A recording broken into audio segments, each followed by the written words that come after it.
Good day mga kapobre, direct to the point na tayo kung paano at magkano ang gastos pagpapa-install or pag-wielding ng ating mini driving light holder. Ang pinakabit ko pala ngayon is bakal na 1/2 at ang total ko na gastos ko pala nito ay umaabot lang naman sa halagang 300 pesos. 300.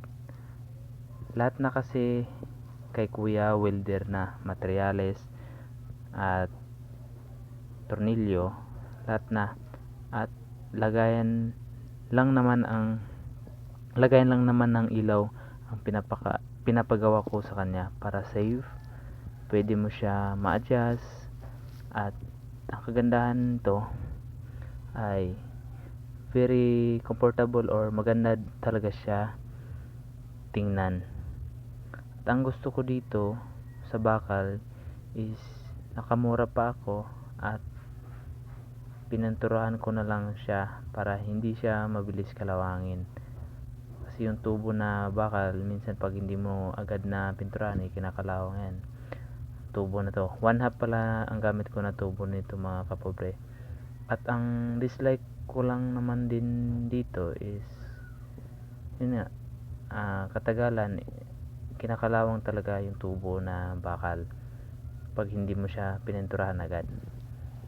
Okay, so yan mga kapobre, ganyan na yung setup nya, yung bakal na yan. Okay naman siya, pantay naman at maayos talaga yung pagka-welding niya sa gitna. At yan pala yung mga kapobre, high and low. Yan, yung kulay white, yun yung low. Tapos pag sa dilaw naman, yun yung high. Pero yung high nya, magkasama yung ano nya mga kapobre, yung white tsaka yellow. Magkasama silang babato pag isi-switch mo siya sa high.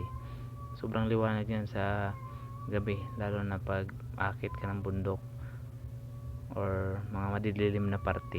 Yan. Pag sa highway naman kasi sobrang nakakasilaw pagka i-high mo siya. Kasi nakaplastada siya, nakatutok talaga yung high sa taas. Yan.